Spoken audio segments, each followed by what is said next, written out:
Hi, this is Jonathan Rosenhead, a Jerusalem psychotherapist. This week's Torah and Psychology post about Vayigash, and continuing for the war in Israel, is going to discuss how do we cope with difficult situations, because certainly over the past 2 months since the war started and beyond, we have faced and are facing a very difficult time in our history, a very difficult time which is challenging us on many different levels.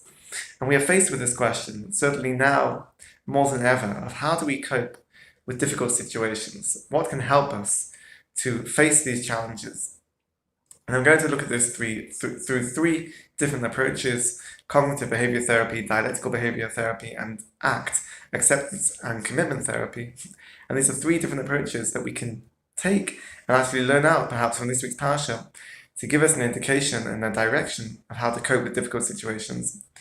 So with Yosef, we know with his background story of how he experienced the jealousy of his brothers. They even planned perhaps to kill them. He was sold into slavery. And then through that, we know through the continuation of the account of the story, he was then put into prison. He suffered and experienced a very difficult time. He was abandoned, rejected by his brothers, suffered and was in almost at the end of a terrible situation with no way out. But as we know, he worked his way up with the help of Kadosh Baruch Hu. Of course, he worked his way up to be in a position of leadership in Mitzrayim. And here now in this week's parasha, he's faced with meeting with his brothers again after experiencing all this hardship, being thrown out and abandoned by his brothers. And after all the difficulties and hardships, we now get to have an insight in how does Yosef respond?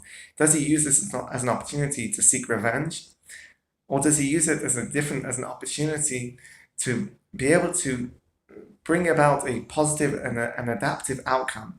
And this is the powerful and surprising, perhaps, message that we can take out from Yosef. And he didn't say and didn't use this opportunity to take revenge on his brothers, but rather when he revealed his identity to his brothers, he said to them, do not worry, do not be concerned. I am here because Hashem put me in this position. Hashem sent me here. In a sense, Hashem sold me into slavery. Hashem put me in this position.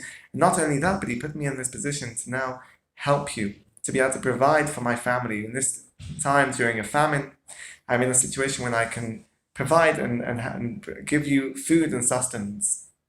So this is actually an amazing outlook and a perspective that Yosef didn't focus on the negative, didn't focus on maybe the fantasies of revenge, and didn't focus on the fact that his brothers sold him and rejected him, but rather he reframed the situation and said, actually, I've now been put in this situation because I am now here to help you. This is why I'm in this situation. And it's not just because of an optimistic or positive outlook or a sense of hindsight, of a historical perspective, but rather we can say it's Yosef using cognitive reframing, an ability to take a situation and to expand a person's perspective, expand your outlook on the situation, that there are certainly negative aspects of a situation, negative aspects of an experience, but if you use cognitive reframing, it opens up your view and your outlook to actually consider other ways, more positive and more adaptive ways of viewing the situation. So that's what Yosef did. He said, yes, I was sold, but I was sold here for a reason. I was sold here. Hashem put me in this position so that now I can help you. And if we look at DBT, the cognitive reframing relates to CBT.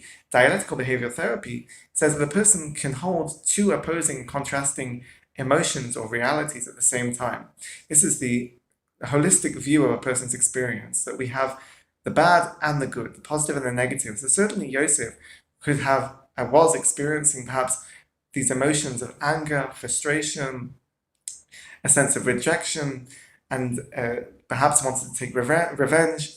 All these emotions certainly were there, and you could say it's certainly justifiable and legitimate for Yosef to feel this way, but at the same time, there were also adaptive and positive emotions of being able to provide and to sustain and maintain and be there for his family now.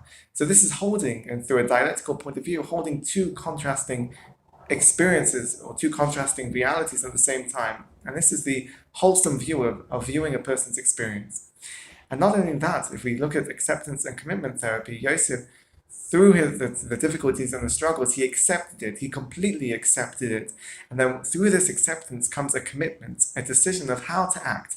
How do I take this acceptance and turn it into some sort of an action which is for a positive or adaptive response? And this is what he was doing. He accepted and was fully committed to viewing his situation and saying, now I've been put through this, but I am now committed to it. I am committing to action of being a leader of Mitzrayim, being able to provide for my family. So we see through CBT of cognitive behavior, of cognitive reframing, through DBT, through being able to hold these two opposing, contrasting emotions, and also through acceptance and commitment therapy, how Yosef was able to respond and to this difficult circumstance in his life and find an adaptive response. And hopefully this can be a message for us now in this difficult situation in the war, to find different approaches, through different therapeutic approaches and different means, to be able to cope and to be able to respond and adapt in a positive way to the hardships that we're experiencing at the moment.